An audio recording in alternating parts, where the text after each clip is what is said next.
பள்ளிகளில் கஞ்சா புழக்கத்தை ஒழிக்க பழனிசாமி அன்புமணி ராமதாஸ் வலியுறுத்தல். அதிமுக பொதுச் செயலாளர் பழனிசாமி நேற்று வெளியிட்டுள்ள அறிக்கையில், சென்னை பழவந்தாக்கல் அரசு மேல்நிலைப் பள்ளியில் ஒரு மாணவனின் புத்தக பையில் கஞ்சா பொட்டலங்கள் இருப்பது கண்டறியப்பட்டிருக்கிறது. இது அதிர்ச்சியை ஏற்படுத்தியுள்ளது.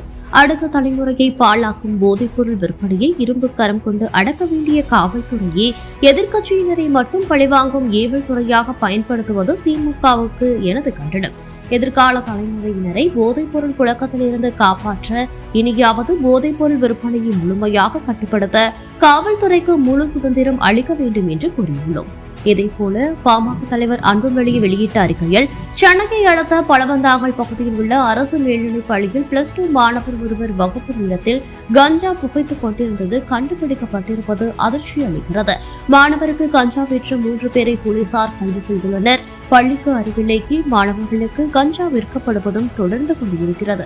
எனவே இனியும் அலட்சியம் காட்டாமல் கஞ்சா புழக்கத்தை ஒழிக்க தமிழ்நாடு அரசு கடும் நடவடிக்கை எடுக்க வேண்டும் என்று கண்டனம் தெரிவித்துள்ளார். இதுபோல சுவாரஸ்யமான பல பயனுள்ள தகவல்கள் மற்றும் உடனடியான செய்திகளுக்கு தமிழ் நியூஸுடன் இணைந்திருங்கள்.